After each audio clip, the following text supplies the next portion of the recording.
ఏళ్లుగా పేరుకుపోయిన చెత్త ఇప్పుడు ఆధునిక సాంకేతికతతో మాయమవుతోంది. ప్రజలకు దుర్వాసనతో పాటు ప్రమాదాలను మిగిల్చిన డంపింగ్ యార్డ్కు పరిష్కారం లభించింది. బయోమైనింగ్ విధానంతో చెత్త శుద్ధీకరణ పనులు సాగుతుండటంతో వరంగల్ జిల్లా నర్సంపేట వాసులకు ఉపశమనం కలగనుంది. వేగంగా జరుగుతున్న పనులతో చెత్త గుట్టలు రోజురోజుకు తరిగిపోవడంతో స్థానికులు ఆనందం వ్యక్తం చేస్తున్నారు. గుట్టలుగా పేరుకుపోయి దుర్వాసన వెదజల్లుతూ ప్రమాదాలకు నిలయంగా మారిన నర్సంపేట చెత్త డంపింగ్ యార్డు సమస్య కొలిక్కొస్తోంది. బయోమైనింగ్ పద్ధతిలో చెత్త శుద్ధీకరణ జరుగుతుండటంతో స్థానికుల్లో ఆశలు చిగురిస్తున్నాయి. పాకాల రోడ్డులోని డంపింగ్ యార్డులో గుట్టలుగా పేరుకుపోయిన చెత్త కొన్నేళ్లుగా స్థానికులను కలవరపాటుకు గురిచేస్తోంది. రోడ్డుపై పేరుకుపోయిన చెత్త వాసనతో ప్రయాణికులు అసౌకర్యానికి గురయ్యారు. వాసన కారణంగా కొన్నిసార్లు రోడ్డుపై వెళ్లే వాహనదారులు ప్రమాదాలకు గురయ్యారు. ఆ అవస్థలకు చెక్ పెడుతూ ఆధునిక యంత్రాలతో చెత్త శుద్ధీకరణ పనులు ముమ్మరంగా సాగుతున్నాయి. దీంతో ఏళ్లుగా డంపింగ్ యార్డులో గుట్టల్లా పేరుకుపోయిన చెత్త రోజురోజుకు తరిగిపోతోంది. బయోమైనింగ్ విధానంలో చెత్త శుద్ధీకరణకు పురపాలక సంస్థ నడుం కట్టింది.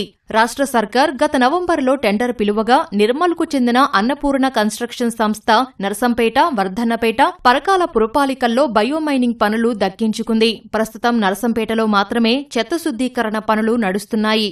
డంపింగ్ యార్డ్ గత కొన్ని సంవత్సరాల నుంచి చాలా పేరుకుపోవడం 4,000 లెగసీ వేస్ట్ ప్రిపేర్ అయింది ఇక్కడ. సో దానివల్ల ఏంటంటే రోడ్డు బయటికి రావడం, తర్వాత పబ్లిక్ ఇబ్బంది కావడము, అంతరాయం కలగడం, యాక్సిడెంట్ జరగడం జరిగింది.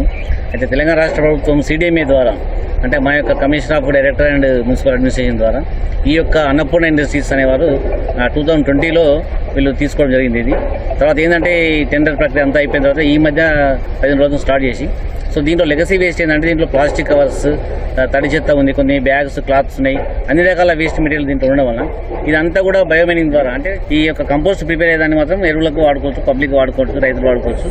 అలా మిషన్ ఉపయోగం వల్ల చెత్తను రీసైక్లింగ్ చేయడం వల్ల కవర్లు విడిగా మరియు ప్లాస్టిక్ విడిగా కంపోస్ట్, ఇదేదైతే మట్టి వస్తుందో ఇది మనం చెట్లకు పొలాలలో ఉపయోగించుకోవడానికి విడిగా ఉపయోగపడుతుంది. ఈ రీసైక్లింగ్ యూనిట్ వల్ల చాలా ఉపయోగకరంగా ఉంటుంది నర్సంపేట పట్టణానికి.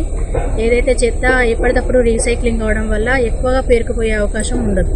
జనవరిలో చెత్త శుద్ధీకరణ ప్రాథమిక పనులకు శ్రీకారం చుట్టారు. మొదట దుర్వాసన రాకుండా రసాయనాలు పిచికారీ చేయించారు. అనంతరం బయోమైనింగ్ పనులకు అవసరమైన వేబ్రిడ్జ్ నిర్మించి 63 kV విద్యుత్తు నియంత్రికను ట్రోమో యంత్రాన్ని బిగించారు. పనులకు అవసరమైన వేర్వేరు హెచ్పీల సామర్థ్యం కలిగిన 7 కరెంటు మోటార్లు బిగించి నెల రోజుల క్రితం పనులు మొదలుపెట్టారు. శుద్ధి అనంతరం బయటకు వచ్చిన వ్యర్థాలను పంటలకు కూడా వాడవచ్చని ఎన్విరాన్మెంట్ అధికారి నవీన్ కుమార్ తెలిపారు.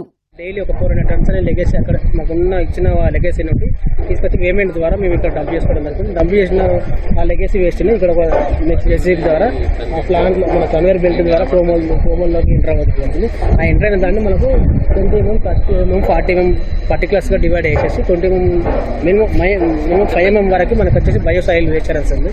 ఇది మన ఫార్మర్కు అగ్రికల్చర్ సంబంధించిన వాటిని ప్లాంటేషన్కి యూటిలైజ్ చేసుకొని యూజ్ చేసుకుని వాళ్ళకి అవసరం ఉంటే వాళ్ళకి రిక్వైర్మెంట్ మేము ప్రొవైడ్ ఇచ్చేయగలుగుతామండి. దాని తర్వాత వచ్చేసి మాకు 20 mm, 30 mm సైజ్ వచ్చేసి ఒకటి వస్తుంది. అది వచ్చేసి దాని ఇనట్ మెటీరియల్ అంటుందండి. మేమున్న మా ప్రాసెస్ ప్రకారం ఇనట్ మెటీరియల్ ఉంటుంది. దాని తర్వాత వచ్చేసి ఒక 60 mm వచ్చేసి మనకు రిజెక్టెడ్ మెటీరియల్ అని చెప్పేసి వేస్ట్ ప్లాస్టిక్ ఉంటుంది. ఆ ప్లాస్టిక్ అనేది ఏంటంటే మీ సిమెంట్ ఫ్యాక్టరీస్ ప్రొవైడ్ చేయగలుగుతుంది. ఇది మేము చేసే మెయిన్ ప్రాసెస్. మనకున్న డంపింగ్ యార్డ్ వల్ల చాలా సమస్యలు ఉన్నాయండి. ఎందుకంటే రోడ్డు మీద ఉన్న వాళ్ళకు, గ్రామాలకు కానీ అలాగనే వెళ్ళే వెహికల్కి కానీ ఒక రకమైన స్మెల్ రావడం, ఇలా చాలా ఇబ్బందులు జరిగినాయండి. ప్రెసెంట్ ఈ బయోమైనింగ్ వర్క్ వల్ల మనకు అక్కడ ఉన్న లెగసీ వేస్ట్ పూర్తిగా కంప్లీట్ కావడం వల్ల అలాంటి స్మెల్ రాకపోవడం, అలాగనే ఇబ్బంది పడకుండా ఉండకపోవడం జరుగుతుందని నా ఉద్దేశం.